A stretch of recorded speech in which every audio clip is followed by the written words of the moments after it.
Je m'appelle Alinar Ndiaye, je suis le coordonnateur national du mouvement Libéré Karim MLK.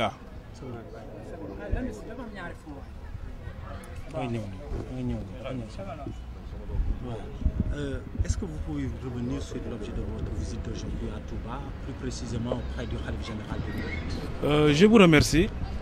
Alors nous sommes à Touba depuis hier,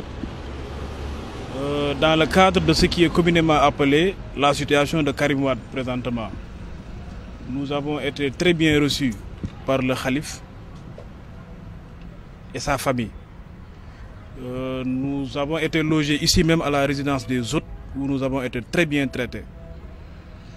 Comme vous le savez, Karim Wade subit des brimades depuis 21 mois et ces brimades ont atteint leur paroxysme mercredi dernier avec la tentative d'assassinat dont il a été victime au niveau du tribunal même par un élément des forces publiques qui était censé assurer sa sécurité.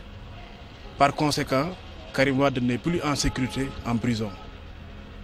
Il a été agressé, blessé au niveau de la prison par un garde pénitentiaire.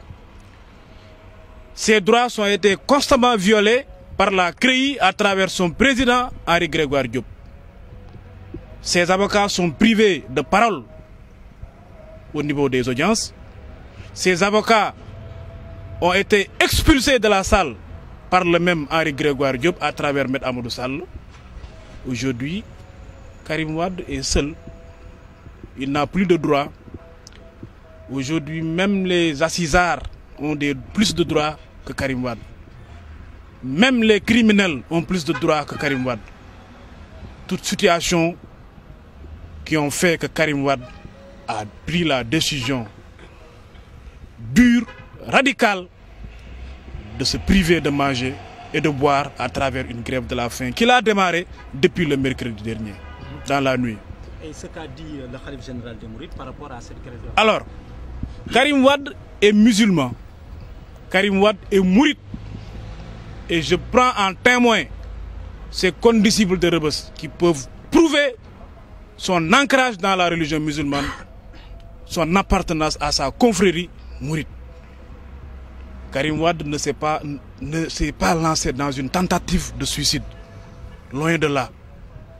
Il se trouve que Karim Wade n'a plus de choix. Il ne sait plus quoi faire. Parce que tout le monde a parlé. Les organismes de défense des droits de l'homme ont parlé. Les parlementaires ont parlé. Tous les esprits de ce pays-là, tout le monde a parlé. Les religieux ont parlé. Ces gens ont été sourds. Raison pour laquelle il a déclenché cette grève de la faim, non pas pour se suicider, mais pour attirer l'attention, pour dire que basta, basta. Parce qu'aujourd'hui, si les gens qui sont censés gérer sur sa sécurité, veiller sur sa sécurité, l'agressent, ça veut dire que demain, on peut se réveiller un beau matin pour nous dire que Karim Wade s'est suicidé alors que c'est eux-mêmes qui l'ont tué. Nous sommes venus à Touba d'abord pour communiquer là-dessus, pour dire d'abord à sa communauté mouride qu'il est mouride, croyant, et que quand il a fait sa déclaration historique de mercredi dernier, il a demandé pardon à Serigne Touba. Les gens nous diront peut-être que Serigne Touba n'encourage pas une grève de la faim, mais face à tout ce que je vous ai listé comme violation, Karim n'avait plus de choix à mener cette grève de la faim. Nous sommes venus aujourd'hui voir le Khalife et je pense qu'on a été touchés dans notre chair. Vous avez entendu les propos du Khalife. C'est mon fils, c'est mon talibé, c'est un mouride. Son père me l'a confié à travers ses bras.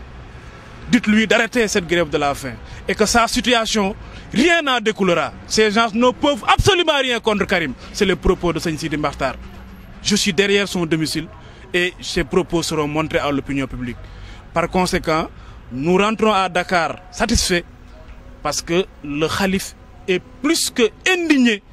Le Khalife est plus que triste par rapport à la situation de son fils, par rapport à la situation de son talibé qu'est Karim Meïssa Wade. Parce qu'aujourd'hui, Karim Meïssa Wade n'a que Serigne Sidi Makhtar au Sénégal. Le combat par palier, vous avez franchi un palier. Et quel est votre prochain acte ou bien votre prochaine action par rapport à ça? Je suis vraiment désolé de ne pouvoir répondre à votre question. Il nous fallait faire cette étape de Touba avant de faire quoi que ce soit. Parce que Karim a interpellé sa communauté. Il nous fallait venir rencontrer le guide Serigne Sidi Makhtar. Nous l'avons fait. Maintenant, nous avons les coups de France. Ce que nous ferons, les gens le verront dans la rue. Ok. On avisera.